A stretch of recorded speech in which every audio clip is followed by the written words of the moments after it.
Maayong buntag, ma'am. Ako dahil si Chloe ay hagingan, gikan sa Section 2D. Karon, atong sutaon ang usa sa mga local news din sa atong dakbayan. Usa ka ba ka residente dinhi sa inyong barangay sakop dinhi sa Malaybalay nga nakaagi og walay agas? Panagsangap agas or usahay isa ka semana ay mo agas ilang panmanay. Karon atong sutaon ngano kini nagkaagi taan ni og walay starong nga supply nga tubig dinhi sa atong barangay nga sakop dinhi sa Malaybalay. Unsa day kini nga balita nga atong subayon dinhi sa atong dakbayan dinhi sa Malaybalay. Igon pa sa post sa atong mayor dinhi sa dakbayan sa Malaybalay nga si Honorable Mayor Warren Pabillaran nga ang atong tubig gikan kini sa sawagang ginasupply sa water district or atong kinailanan karon nga prime water. Apan niabot sa punto nga kaning supply sa tubig dili na igo dinhi sa syudad sa Malaybalay ug labihan na dinhi sa dako nga barangay dinhi sa barangay Kasisan. Sa kasayuran sa tanan, isa sa problema sa Malaybalay tubig yun. Tubig yun. Ang history sa ito ang problema, college pa ko, ang atong tubig gikan sa water district, diya kasuyong sa Waga. Insakto si City Councilor Ryan Ligaspi. Diabot ang punto na ang tubig na kasuyong sa Waga, dili igo kanatong deris poblasyon sa Malaybalay o Kasisan.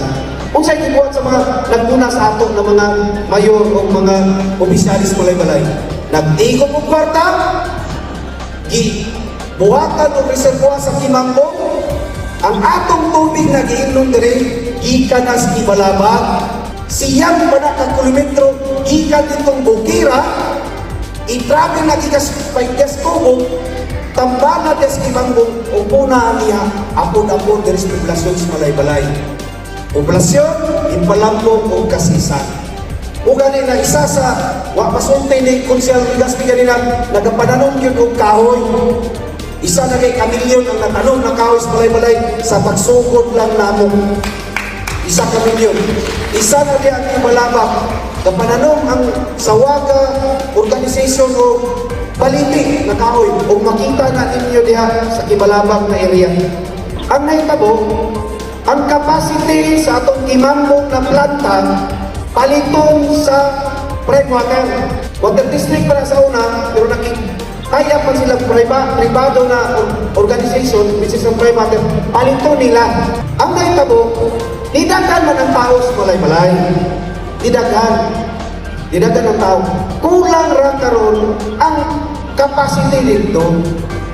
Dabi ni gikuntay pamangkin na dito sa San Jose. Gikuntay pamangkin na dito sa Lagitas. Gikutay pa mo ginas Linado, gikutay pa mo ginas Aglayan, gikutay pa mo dito sa Kabangahan, nisamot maog ka, kulang, mauna ang istorya. Kulang kaayo ang supply sa atong tubig. Kaysa stadya na, ihimo na siya na water system para region sa population, sa poblasyon, sa Ipalambong, sa Kasisan. I-question man ng mga nagunason, kami manamo kung kaya dito sa San Jose, tao yapon sila, ipatughan. Kung sa'yo nitabo, nagkulang. Ibutangan reservoir dito sa San Jose. Buwing saksi ko na, apil pa ko dito, pagpala dito, pagpala. Nana, 5,000 liters dito. Ang problema, unong katuras, pununto.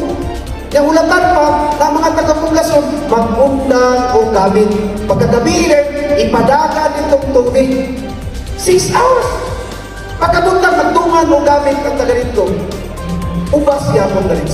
Mauna ang sitwasyon. Kita gyud sa atong mayor dinhi sa dakbayan sa Malaybalay kung unsa gyud ang dakong nga problema nga atong ginaatubang karon. Mao nang nangita gyud kini og solusyon para sa tubig sa katawhan dinhi sa Malaybalay. Kini gipangutana kini siya ni Senator Mig Subiri kung unsa yang gusto nga proyekto nga ipadumala dinhi sa Malaybalay. Kini sa walay pagduha-duha yahang giigdan nga gusto siya magpatukod og bag-o nga water system para masolusyonan kung unsa ang problema dinhi sa syudad sa Malaybalay. Pero ay mong kabalaka kay dili ni siya pula-pula naa na gyud. Kung inyo makita sa atong Facebook, naghangyo kita kang Senator Subiri. Pagkamayon nako yang ipangutana, unsa ang imong project na gusto sa Balay-Balay? Away pagduwa-duwa, akong giyagyo. Senator, kung pwede ba maka-establish na rin to Mount Kitanglan na site sa Kulasian River, boundaries lang tapang Balay-Balay na isa ka water system yapon o naa na kamulo karon.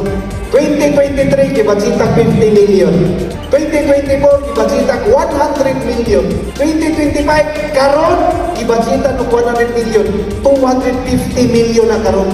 Naa na gikan sa Kulasian, ipadala sa Imbayaw, ing-ani kadako. Kaduhaon ni kadaka. Kaduhaon ni kadaka. Ngani kadaka. Ipundong tubig, tambalan, i-distribute sa San Jose, Lagitas, Aglayan, Kabangahan, ug Linabo. Para ang tubig na gikas ni Mambo, para na lang diri sa poblasyon, para na lang sa Malambo, para sa Kasisan. Naa na diya sa Magsaysay, ang mga tubo na plastic, ingana kadaka sa inyong paa. Inainayan na nato, kagaya ni gayon. Kung nagkulang pa kayo 3 years, mo to explanation ni City Councilor Maramara. Nagkaluoy na kay Kwani siya kay sige lang itong tawagan sa mga istasyon, pero okay man na, kay mo man ang among trabaho. Pero, nitabang yung ko og explain na mauna ang dagway sa atong patubig sa Balay-Balay. Mao ginang dagway. Sakton man kang tubig niyo. Anong di magyapon mo gagas? Ang water district sa Balay-Balay natuko na 1977 pa.